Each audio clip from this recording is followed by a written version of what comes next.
breaking news, everyday news on Prince Miller Entertainment TV. Today is the 17th of November 2025. Remember guys to follow us on all our social media platforms. And so guys, after a 4-year international manhunt spanning multiple countries, Gweru car dealer Peter Dube has been convicted of 2 counts of murder and 2 counts of attempted murder by Justice Munamato Mutevddzi of the Bulawayo High Court.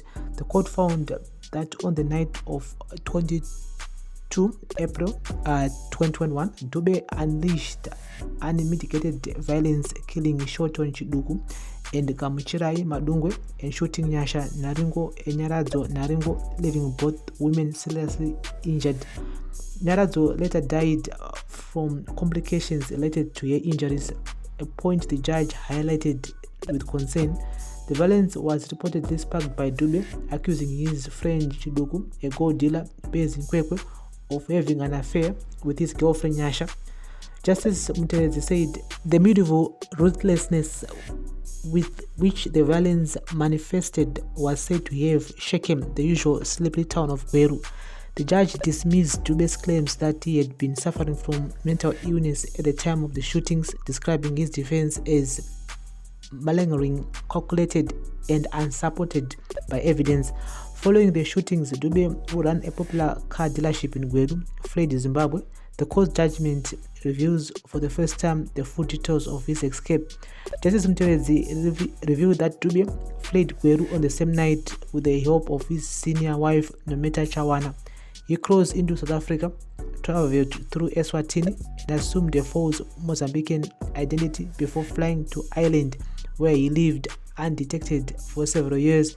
The court noted that Dube admitted to using a false name to settle in Ireland.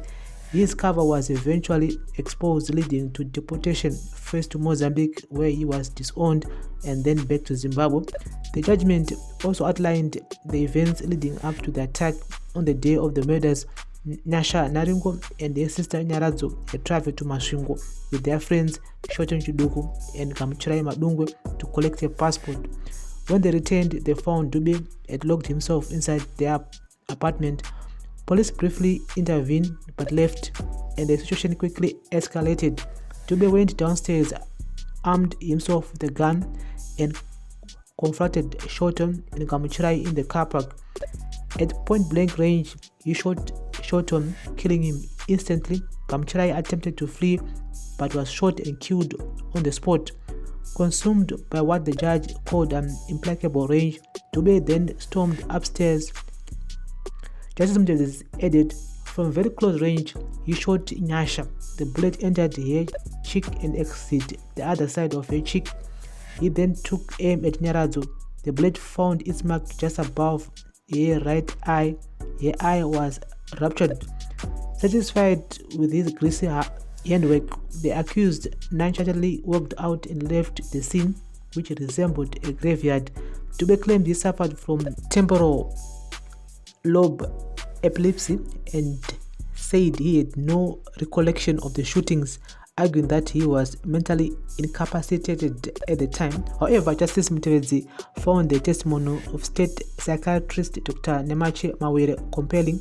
The expert described Dube was evasive, inconsistent, and deliberately theoretical during examinations, indicating that he was exaggerating his condition.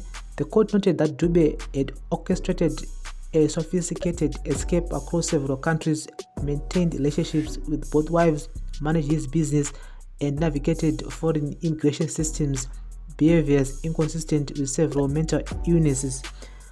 Ultimately, Justice Mutevddzi concluded that the defense failed to prove on a balance of probabilities that Dube was mentally disordered at the time, the legal threshold required for a special verdict of insanity. The judge also expressed concern over the later death of Nyaradzo Naringo, who never recovered from her gunshot injuries. Despite this, prosecutors did not charge Dube with the murder. He said, why then that death was not added to the list of murders can only be explained by the prosecution. The involvement of Dube's senior wife also troubled the judge, as she had assisted him in fleeing the country but was never questioned. With the insanity defense rejected and Dube admitting to shooting the victims while claiming memory loss. The court found him guilty on all 4 charges, 2 counts of murder and 2 counts of attempted murder. Justice Mutevddzi noted that the killings were deliberate, targeted and carried out with chilling calmness. Dube now awaits a sentencing, and so at the moment atina death sentence and so which means that he will be spending the rest of his life in prison. And so we did talk about this whole story in April 2021. If you go back to our videos, it was one of those I would say shocking moments. At the same time, it was a sad moment because I could see the whole crime scene regarding to what the judge was reading here. It was horrific for you. And I don't know why the first wife wasn't charged by the police, because she's the person who helped this man to escape justice. And the man was actually living in Ireland, and he managed to get a Mozambican passport, and he fled to Ireland.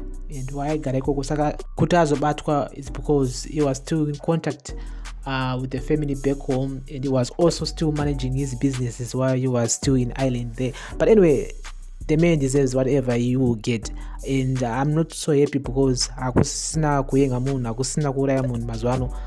man will be like spending the rest of his life in prison. Death sentences re-sentencing, and so it is what it is. So tungoti nematambudziko zvakare kune vese vaya vakashaya in this whole situation, which was a very very sad situation. Nyaya yakashoka Gweru. For the first time, people were so shocked to hear that this gentleman did this whole situation, and him actually saying that he wasn't okay upstairs whatsoever. That's bullshit, man. That's really bullshit. He had intention and he did what he wanted to do, and he ran away from it. And people lost their loved ones, people lost their families in this situation, which was senseless. And so we'll be keeping you guys up to date with the latest on daily news, breaking news, everyday news. Thank you for listening. Thank you for watching. Remember, guys, to like, share, comment, and follow. I'm so happy that finally the families will find closure. But I would have wanted this man to be hanged, because what he did wasn't okay. He did wrong. Yes, I mean eye for an eye. So I get it as number whether whatsoever. Man, he was supposed to die, this man. Anyway, it is what it is, guys. This is daily news, breaking news, everyday news. Thank you for listening. Thank you for watching. Bless up.